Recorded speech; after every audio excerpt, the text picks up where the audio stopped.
കൽപ്പണിക്കാരൻ്റെ കഥ. കോട്ടകൾ കെട്ടുന്നതിൽ അതിവിദഗ്ധനായിരുന്നു ആ കൽപ്പണിക്കാരൻ. പുതിയൊരു കോട്ടയുടെ അസ്ഥിവാരം പണിയുന്ന ദിവസം. അന്തി മയങ്ങി വരുന്നതിനാൽ കൂടെയുള്ളവർക്ക് പണി നിർത്തി കയറാൻ തിടുക്കം. ഒരു കല്ലുകൂടെ വെച്ചുറപ്പിച്ചാൽ അസ്ഥിവാരത്തിൻ്റെ കെട്ട് തീരും. കൽപ്പണിക്കാരൻ മകനോട് പറഞ്ഞു, കുമ്മായം കൂട്ടിക്കൊണ്ടുവാ. പുതിയത് ഇനി കൂട്ടണോ? ഇവിടെയുള്ളതൊക്കെ തൂവിക്കിടക്കുന്നത് തൂത്തെടുത്താൽ പോരെ?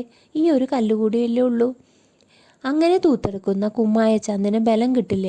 നീ വേഗം പുതിയ കുമ്മായം കൂട്ട്. എന്തിനാണെച്ചാ ഇത്ര കഷ്ടപ്പെടുന്നത്? അല്പം ബലം കുറഞ്ഞ് ചാന്തിട്ട് ഇത്ര താഴെ അച്ഛൻ ഒരു കല്ല് വെച്ചെന്ന് 1000 കൊല്ലം കഴിഞ്ഞ് ആരാണ് ഓർക്കാൻ പോകുന്നത്? 2 പേർ ഇക്കാര്യം ഓർക്കും. ലജ്ജയിൽ മുങ്ങിയായിരിക്കും അവർ മരിക്കുന്നത്. ആരാണച്ചാ ആ 2 പേർ? നീയും ഞാനും തന്നെ. ശ്രദ്ധേയമായ മനോഭാവമാണ് ആ അസാധാരണ കൽപ്പണിക്കാരൻ്റേത്. മറ്റാരും ഒരിക്കലും കണ്ടെത്താത്ത സാഹചര്യത്തിലും നാം എങ്ങനെ പെരുമാറുന്നുവെന്ന് നമ്മുടെ തനി സ്വഭാവത്തെ കാണിക്കുന്നു.